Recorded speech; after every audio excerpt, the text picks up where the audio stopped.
Assalamualaikum warahmatullahi wabarakatuh.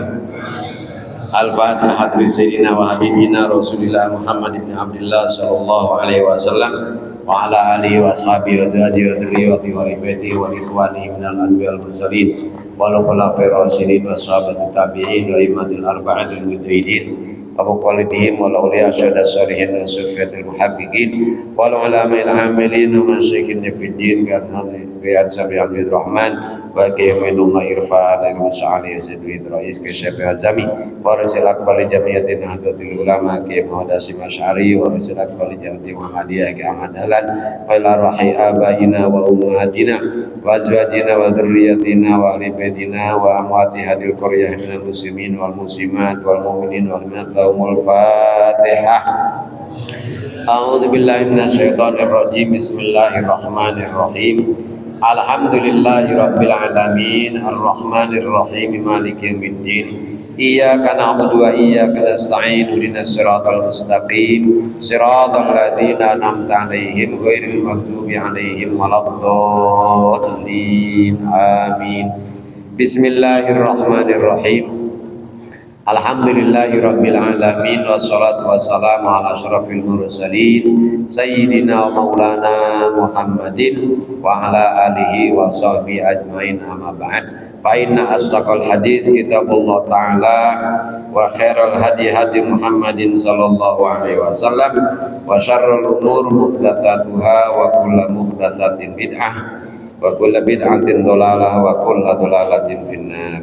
Para jamaah Allah, minggu yang lalu saya bahas fikih ya. Baik, kita lanjutkan. Jadi rukun nikah itu ada 5. Pertama adalah suami, syarat-syaratnya udah dijelaskan. Yang keduanya adalah istri atau calon istri, dan itu sudah juga kita jelaskan ya. Kemudian yang ketiga adalah wali. La nikaha illa biwaliyin, enggak ada nikah kecuali disebut dengan adanya wali.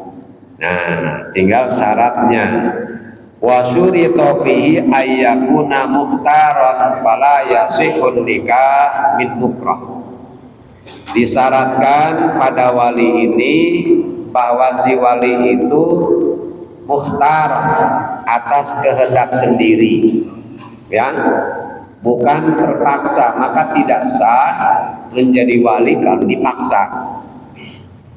Gitu. Wa ayyakuna balighon fala wilayata li sabiyyin, dan syarat kedua wali itu harus balik. Maka tidak ada wali yang bagi anak-anak bayi. Tidak ada syarat ya wali itu harus sudah nikah, enggak apa. Yang ada adalah baligh. Nah, berapa baligh itu umurnya? Kalau dalam mazhab Syafi'i, baligh itu dari segi usia adalah 15 tahun. Kalau Abu Hanifah dan Imam Malik mengatakan 18 tahun. Jadi kalau 17 itu belum baligh, kata Hanafi dan Maliki. Makanya dulu di kita undang-undang pernikahan itu ngikutinya mazhab Malik. Anak dipandang balik kalau sudah 18 tahun.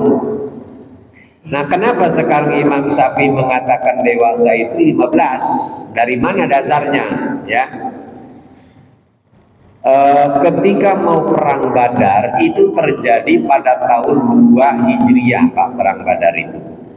Di antara yang akan turut perang Badar adalah yang daftar saat itu Ibnu Umar, Ibnu Abbas, itu siap daftar jadi relawan atau pahlawan lah ya, jadi tentara siap perang gitu. Dan perang itu kewajiban orang dewasa. Ketika sahabat Ibnu Umar, Ibnu Abbas itu daftar, ditanya Rasulullah, berapa umurmu nak? 14 katanya Rasul, 14 tahun. Kata Rasul, kalau gitu mulai kamu tahun depan ya, mulai ke perangnya tahun depan ya. Jadi sahabat Ibnu Abbas dan Ibnu Umar tidak ikut perang karena waktu itu umurnya 14 tahun, dan perang itu kewajiban orang dewasa. Baru mereka ikut perang dalam perang Uhud, dan perang Uhud itu terjadi di tahun ketiga Hijriah. Ya, atas dasar ini maka Imam Syafi'i mengatakan bahwa balik itu adalah dari usia 15 tahun gitu ya. Nah, makanya beda Pak pandangan dewasa dalam mazhab Syafi'i dan pandangan dalam mazhab Imam Malik ya. Imam Malik 18 tahun, kemudian ciri-cirinya diantaranya sudah keluar apa? bulunya udah ada gitu tuh ya. Nah, kemudian lehernya udah mengeras itu ya. Kalau sapi enggak, cirinya dalam mazhab Syafi'i itu 3. 1, usia 15 tahun bagi laki-laki maupun perempuan. Yang keduanya pernah mimpi atau keluar air mani baik laki-laki maupun perempuan. Yang ketiganya khusus buat perempuan, yaitu pernah mengalami menstruasi di atas usia 9 tahun. Itu dalam mazhab Syafi'i. Dan sekali lagi tidak disyaratkan harus sudah menikah. Mungkin saya pernah cerita ya.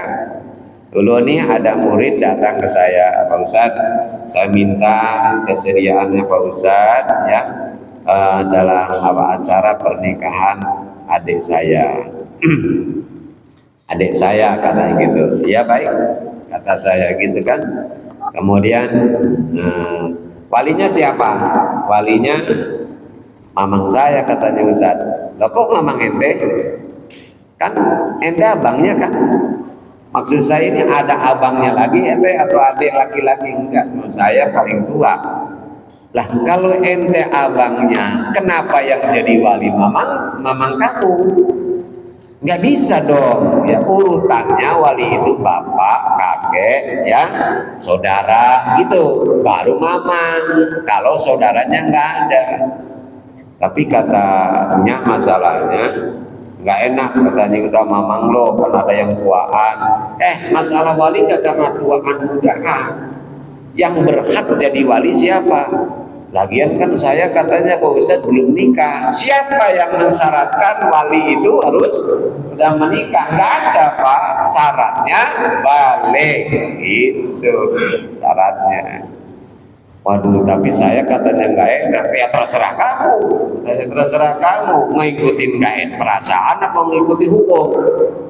Kalau kamu mengikuti perasaan adikmu nikah, itu tidak dibenarkan dalam agama dan itu tidak sah ya, maka hubungannya selamanya itu perzinahan gitu.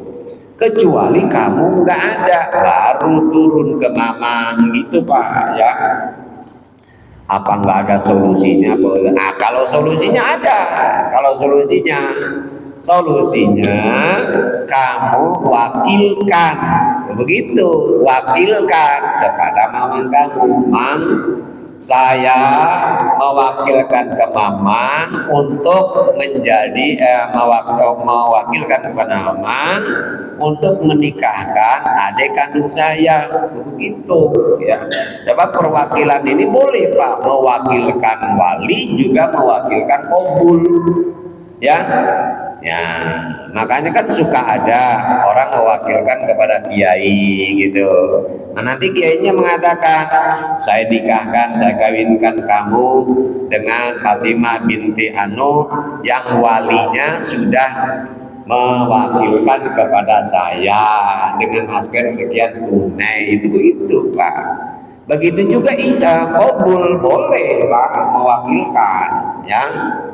Misalnya endang nih ya, endang umpamanya mau menikah tapi ada tugas yang tidak harus dia tinggalkan menjalani tugasnya. Pada saat itu dia mau ijab kabul, wakilin ke rohili, boleh rohili nanti yang ini ya. Maka nanti walinya mengatakan, wahai saudara rohili, aku nikahkan, aku kawinkan ya putri kandungmu yang bernama ini kepada saudaramu, temanmu Abah Endang ya, yang sudah mewakilkan kabulnya kepada kamu dengan mas kawin sekian tunai. Kalau perempuannya cakep, ente jawabnya begini, saya terima nikahnya, gitu ya, untuk diri saya, jangan untuk apa, jadi bini ente. Iya, kalau jelek enggak ya, saya terima nikahnya dan kawinnya untuk saudara saya Abandang gitu. Jadi terserah perempuan yang cakep apa jeleknya. Emang dia maunya begitu ya. Mau banget ya.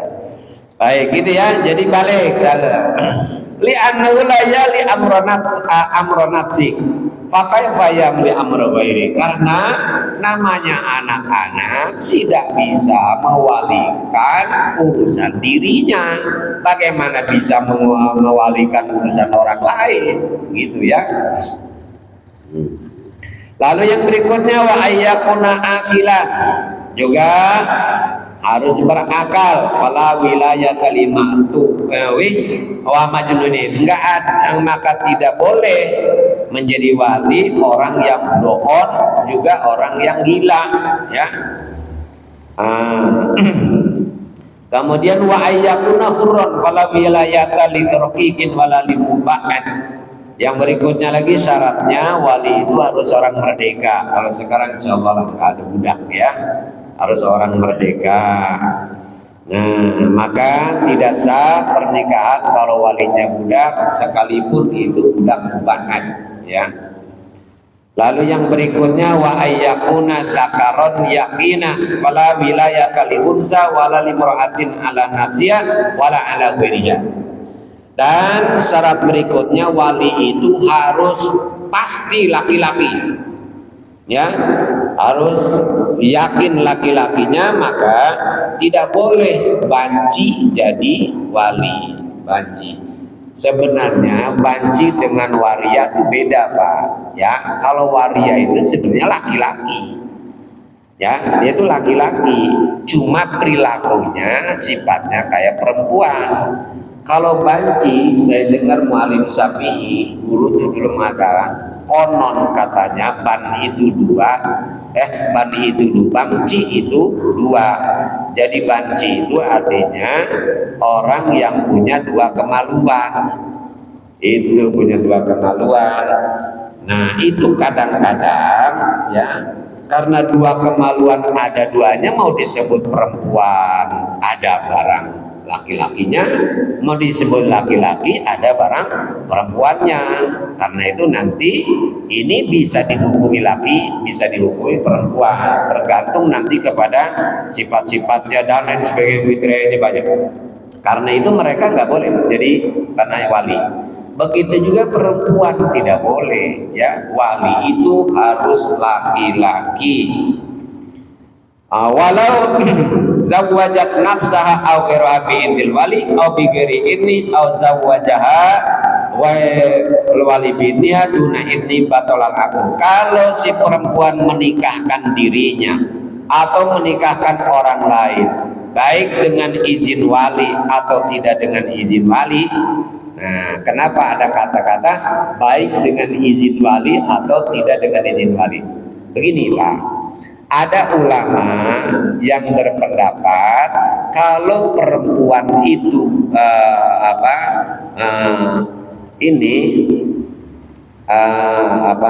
janda, dia boleh menikahkan dirinya sendiri. Ada ulama yang mengatakan begitu ya, boleh menikahkan dirinya sendiri tanpa wali. Nah, tapi dalam mazhab Syafi'i tidak, harus ada wali sekalipun itu janda. Dasarnya dulu ada sahabat namanya sahabat Akil. Beliau ini sahabat ini punya sahabat yang sahabat ini rupanya demen sama adenya. Nah, demen sama adenya, akhirnya dinikahkanlah. Udah dinikahkan, kemudian diceraikan. Padahal ini sahabat tadi sayang banget sama adiknya. Begitu sudah dinikahkan, datang. Kemudian setelah habis iddahnya, datang lagi, mau rujuk, mau balik lagi Pak. Maka kata Makil begini, tidak. Demi Allah katanya, saya tidak akan kawinkan kamu dengan dia. Saya hormati kamu, saya hargai persahabatan kita.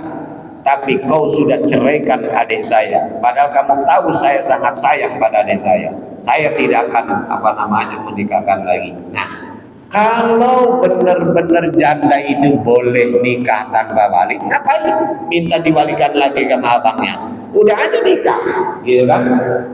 Maka turunlah firman Allah, wa idza talaqun nisaa fa balagna ajalunna fala ta'duluhunna ayakinna idza ya azwajuhunna idza taradu bainahum bil ma'ruf. Apabila kamu sudah menikahi wanita, menceraikan wanita, kemudian sudah habis masa iddahnya, lalu mereka sudah sama-sama ridho, sama-sama senang, tidak boleh kamu halangi dia untuk menikah kembali. Itu, maka akhirnya diwalikanlah. Nah, atas dasar ini maka madzhab Syafi'i mengatakan walaupun gitu ya. Jadi tadi wa falau zawwajat nafsaha, dirinya sendiri ya, au ghairaha bi idnil wali, atau yang lainnya dengan izin wali, au bi ghairi idni, atau tanpa izin wali. Wali itu harus laki-laki, enggak boleh perempuan. Tapi ada ulama yang berpendapat boleh perempuan itu mewalikannya kalau ada izin dari walinya. Misalnya saya punya anak perempuan, ya, saya izinkan istri saya untuk menjadi wali. Nah, itu boleh tuh, istri saya menjadi wali, gitu Pak. Ada ulama yang berpendapat begitu. Makanya di sini ada wajib wali au bi ghairi idni, atau tanpa izinnya, au zawwaja ghairul wali, atau si perempuan itu dinikahkan oleh selain walinya dengan izin si perempuan itu sendiri, duna idni, bukan izin walinya, batalal aqdu, maka batal akad. Ya, saya contohkan lagi nih, si perempuan, ya, anak saya mamanya, ya, saya kan harus jadi wali, tapi anak saya mengizinkan ke Abah Endang untuk menikahkan dirinya dengan lelaki pilihannya. Jadi anak saya ini mengizinkan kepada orang lain, bukan kepada wali, menikahkan dirinya dengan calon suaminya. Itu pun sama, itu tidak diperbolehkan. Wa ayyakuna musliman fil muslimah, dan juga syaratnya lagi kalau si pengantin perempuan itu muslimah, maka walinya disyaratkan harus muslim. Ya, walinya harus muslim. Nggak boleh wali kafir menikahkan anaknya yang muslimah. Bihilafil kafir fala yali ilal kafirah, liqauli ta'ala, berdasarkan firman Allah Ta'ala, wala yaj'alallahu lil kafirina 'alal mu'minina sabila. Begitu juga ya ayyuhalladzina amanu la tatil kafirina awliya'a min dunil mu'minin. Wa alla yakuna fasikon illa fi sultan. Yang syarat berikutnya, walinya juga enggak fasik. Nah, ini nih. Ya, fasik itu adalah orang yang melakukan satu kali dosa besar dan belum bertobat, atau terus-menerus melakukan dosa kecil. Orang yang nggak sholat itu orang fasik. Ya, maka dalam madzhab Syafi'i, Pak, orang yang nggak sholat nggak boleh mengawinkan anaknya, nggak boleh. Ya, dulu. Makanya di daerah kelahiran, di daerah orang tua saya di sana, Pak, itu kalau orang menikahkan, walinya semua mewakilkan ke kiai semua. Jadi yang menikahkan tuh mesti kiai. Kata saya, kenapa ya kok kiai semua? Sehingga dulu lagi kecil beranggapan syarat menikahkan itu harus kiai. Ternyata rupanya masyarakat di sana itu merasa dirinya itu pasek semua, gitu ya. Saya ini pasek apa enggak? Daripada pasek kayak gitu, mendingan wakilin aja ke kiai. Makanya banyak orang-orang itu di kalangan habaib, di kalangan asatid, di pesantren itu kalau menikah itu suka mewakilkan kepada kiai, gitu kemarin ngomong. Iya. Saya ingat ini ada murid, dia sudah S2 Pak. Kemudian juga dia menjadi asisten dosen. Ya, belum nikah sampai bapaknya mau ngomong udah nggak didengerin aja. Akhirnya ketemulah jodohnya. Dia ngomong, saya mau katanya Pak nikah. Tapi asalkan yang menikahkan Ustaz Jazuli, karena dulu di madrasah saya ngajak. Wah, girangnya bukan main. Ya udah. Langsung bapak nyariin saya Pak, minta kesediaan saya untuk menikahkan. Siap kata saya. Ya. Kemudian saya tanya dia, dan menantunya itu Ustadz, ya Ustadz dari Bekasi, dai ya. Lalu saya tanya, di mana rencananya nikahnya Pak? Di masjid katanya Ustadz. Loh, katanya calon menantu sampean ini dai, kiai, ustadz, kok nikahnya di masjid? Loh emang itu kenapa Pak? Bukankah masjid di tempat yang paling baik? Iya, dulu begitu. Ya, Imam Ghazali juga mengatakan nikah itu yang baik di masjid. Kenapa? Karena permukaan bumi yang paling baik adalah masjid. Permukaan. Tapi sampai harus pahami. Ya, harus pahami apa? Di masanya Imam Ghazali ketika akad nikah itu perempuan nggak dibawa ke masjid. Si calon perempuannya nih, calon pengantinnya di rumah, ijab kabulnya di masjid, yang hadir semua laki-laki, nggak ada perempuan masuk ke masjid, gitu. Nah kalau di kita nggak begitu.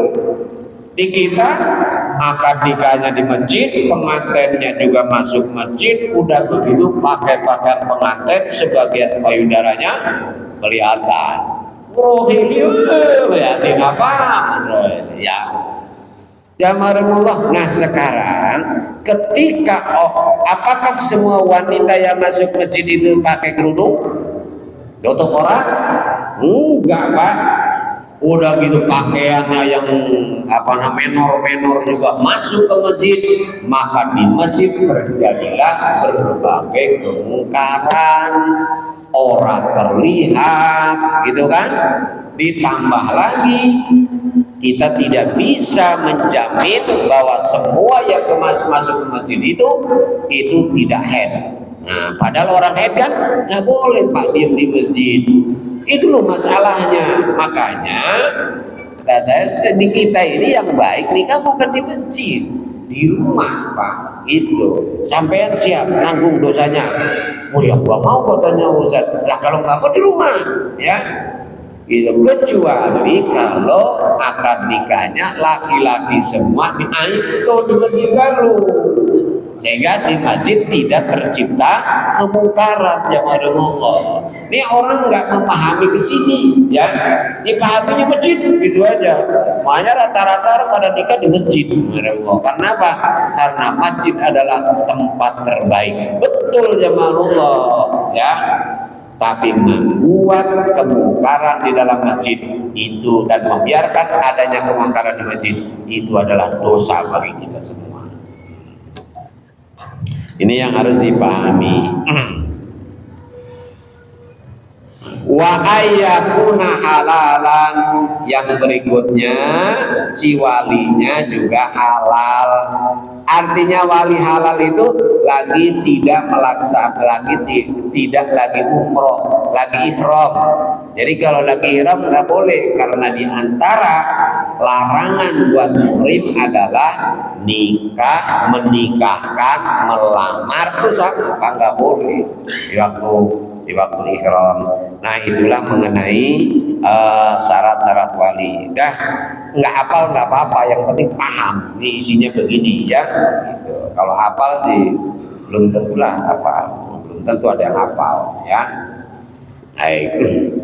Adalah ar-rabi' huduru syahidain, hadirnya dua orang saksi. Nah, dua orang saksi ini tidak diharuskan Pak dari pihak laki-laki, pihak perempuan, nggak ada ya. Wah, dari keluarga laki-laki semua boleh, dari keluarga perempuan semua boleh, bukan dari keluarga keduanya nggak apa-apa, yang penting dua orang saksi. Syaratnya dua orang saksi ini wasurito fima islamun, orangnya Islam ya, wabulughun, kedua balik. Tapi Pak, kalau sekarang kebiasaan di kita kan begitu, kita datang ke ke KUA, nanti ditanya oleh KUA, saksi dari laki-laki siapa, saksi dari perempuan siapa, itu mesti Pak ditanya begitu kita ke KUA. Ya udah tulis siapa, nggak jadi masalah Pak ya, sebab hakikatnya yang menjadi saksi semua yang hadir itu saksi gitu ya. Nah, jadi syaratnya satu ini muslim, keduanya balik, ketiganya berakal, yang keempatnya laki-laki, yang kelimanya merdeka, yang keenamnya ya kupingnya normal. Jadi jangan saksi orang budek, nanti ditanya sah nggak? Bingung ya, orang budek jadi saksi. Kemudian wabasor juga bisa melihat gitu, wanutkun, dan juga nggak bisu, sehingga ketika ditanya bisa menjelaskan sah atau tidaknya ya. Wa ma'rifatun bilisanil muta'aqidaini, dan juga mengenal lisan, memahami bahasa yang digunakan oleh dua orang yang berakad. Itu jamaah rahimakumullah. Yang tadi saya contohkan karena dia ustadz, waktu itu yang nikahkan Ustadz Misbah. Lalu Ustadz Misbah nanya, ya karena dia Ustadz Misbah juga tahu itu adalah ustadz. Kata Ustadz, bil Arabiyah wala Indonesia. Bil Arabiyah, mau pakai bahasa Arab atau bahasa Indonesia? Dia pakai bahasa Arab. Akhirnya kalau bahasa Indonesia nih kan jawab juga, angkah tukang mahtubakaka, bla bla bla bla. Hanya dia jawab, ya wabil tutas wijawa nikah bidalik gitu ya. Genasa, nah ini saksi bingung, nggak bisa bahasa Arab Pak, ya? Iya, bingung, dua-duanya nggak ngerti ngomong apaan ini, ya. Cuma karena waktu itu ada Ustadz Abdurrahman, Pak, dia ini kuliah di Timur Tengah, maka saya bilang sah, adalah sah aja. Padahal kalau ditanya ngomong apaan tadi, dia bilang begitu karena ada Ustadz. Nih yang saksi itu, jadi bukan dia saksinya Pak, saya dan Ustadz Abdurrahman. Maka dari itu jamaah ya, kalau sekiranya saksi nggak bisa bahasa Arab, nggak usah pakai bahasa Arab. Emang nggak boleh Pak pakai bahasa Jawa? Boleh Pak, nggak apa-apa, bahasa Indonesia aja, biar dimengerti oleh semuanya. Cuma kan kerenan dikit gitu kalau bahasa Arab gitu ya. Alah, nyari keren-kerenan daripada nggak sah, ya udah nggak usah begitu jamaah. Ya kayak di daerah-daerah kan ada, kalau Jumatan itu khutbah nggak mau pakai bahasa Indonesia, dari awal sampai akhir itu bahasa Arab semua. Ada sebagian Bogor, Sukabumi, Cirebon, bahkan sebagian di Jakarta juga ada. Kenapa? Karena dari dulu memang Nabi nggak pernah khutbah pakai bahasa Betawi. Ya memang Nabi orang Arab, masa ngomong bahasa Jawa, ya. Nah permasalahannya khutbah itu apa? Al-khutbatu lughatan, khutbah itu secara etimologis artinya al-mau'idhah, nasihat. Ya, kalau orang memberi nasihat dengan bahasa Arab disebut nasihat bukan? Nasihat, tetap pakai bahasa Arab nasihat, ya. Cuma jamaah Allah, tujuan nasihatnya sampai enggak? Lah yang enggak sampai kalau orangnya enggak pada ngerti bahasa Arab, ya. Jadi jangan katakan, wah ya bukan nasihat. Loh, orang Arab kan pada nasihatin pakai bahasa Arab. Itu udah nasihat, Pak. Ya, di kita ada Habib dari Yaman di sini ceramah dengan bahasa Arab. Ya nasihat. Cuma tujuan nasihat nggak sampai. Loh, maka kalau orang khutbah Jumat dari awal sampai akhir bahasa Arab semua, udah itu khutbah, Pak. Cuma tujuan khutbah nggak sampai. Padahal yang penting kan bagaimana supaya paham ini mereka. Jadi sah, Pak, orang khutbah pakai bahasa Arab semuanya. Sah. Cuma tujuan khutbah nggak sampai. Nah, karena itu juga saya katakan, kalau di daerah atau khutbah di kalangan orang yang tunarungu, yang nggak bener Pak khutbah pakai bahasa kita, ya. Ya sekarang apa namanya jamaah orang tunarungu semua, orang budok semuanya, lah khutbah pakai bahasa kita, ada yang paham? Yang nggak ada, Allah. Maka harus gunakan bahasa isyarat. Maka ustadz yang khutbah di tempat itu harus ngerti bahasa isyarat. Baru tujuan khutbah sampai, nantinya gitu ya. Tuh begitu jamaah Allah. Falau wakkalal abdil abdi wa hadara ma'akhar liyakuna zaidan lam yasiha. Falau wakkala, seandainya ya seorang ayah mewakilkan dalam akad wa hadara ma'akhar, dan dia hadir bersama yang lainnya, liyakuna syahidaini, agar keduanya adalah hadir, lam yasiha li annahu muta'ayyin lil aqdi fala yakunu syahidan. Maka di sini dia tidak tidak dibenarkan karena atau tidak sah karena dia sudah menentukan untuk akad, ya, maka tidak sah menjadi saksi. Maksudnya kalau ada orang berakad sekaligus menjadi saksi, nggak boleh.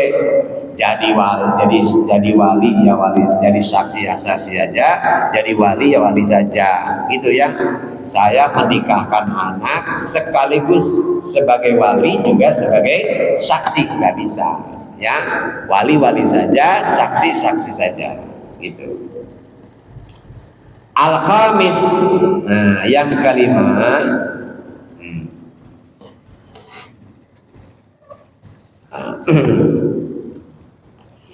yang kelimanya adalah asigoh. Sigot itu apa? Ijab kabul. Waya ijab ayyaqulal wali zawwajtuka akahtuka binti fulana. Jadi ijab itu kata penyerahan dari wali, kabul kata penerimaan. Maka kalau wali mengatakan zawwajtuka, saya kawinkan kamu kepada anak kandung saya yang bernama ini dengan mas kawin sekian tunai, sah. Boleh menggunakan kata zawwajtuka atau saya kawinkan. Boleh juga menggunakan kata wa ankahtuka, saya nikahkan, ya. Salah satunya boleh, nggak perlu dua-duanya. Cuma kita kalau mengatakan saya nikahkan Fulana bin Fulan dengan kamu kepada putri kandung saya dengan maskan sekian tunai, itu suka ada mengatakan nggak sah, kurang apa? Surang kata kawinkan. Nah, jadi harus dua-duanya.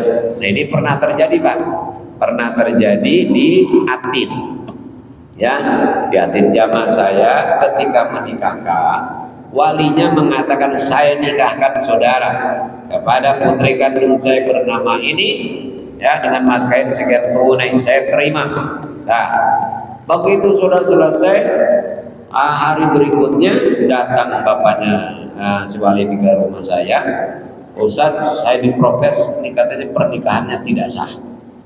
Loh kenapa? Kan saya ada saksi di situ waktu itu. Iya, tapi karena nggak ada kata saya kawinkannya. Nah, saya tanggung jawab. Saya tanggung jawab apa akhiratnya. Ya, nggak apa-apa, sah. Jadi tidak harus saya nikahkan, saya kawinkan, ya. Cukup saya nikahkan atau saya kawinkan. Itu. Cuma dalam bahasa Betawi kawin itu, ya, apa namanya, konotasinya kan lain, Pak, ya. Jadi nikah dengan kawin katanya beda. Ya, kawin sudah tapi nikah belum. Emangnya apa bedanya kawin sama nikah, Pak? Nikah dengan kawin itu sama, nikah bahasa Arab, kawin bahasa kita. Nah, nggak usah diributin begitu, Pak. Ya. Ini banyak permasalahan, Pak, dalam ijab kabul, ya. Dalam ijab kabul nggak boleh tersendat. Jadi kalau ijabnya saya nikahkan, saya kawinkan saudara kepada anak kandung saya, ya, yang bernama ini dengan mas kawin sekian tunai. Itu kalau berhenti sebentar, lalu saya terima nikahnya dan kawin pulang, katanya nggak lancar, harus lancar. Ya Allah, siapa Pak yang ngatur begitu? Nggak ada itu. Lah kalau selancar gimana orang gagap nggak bakal jadi kawin, Pak? Hah? Orang gagap bisa jadi nggak kawinnya? Nggak bisa, jamaah Allah. Itu hanya utamanya lancar gitu, Pak, ya.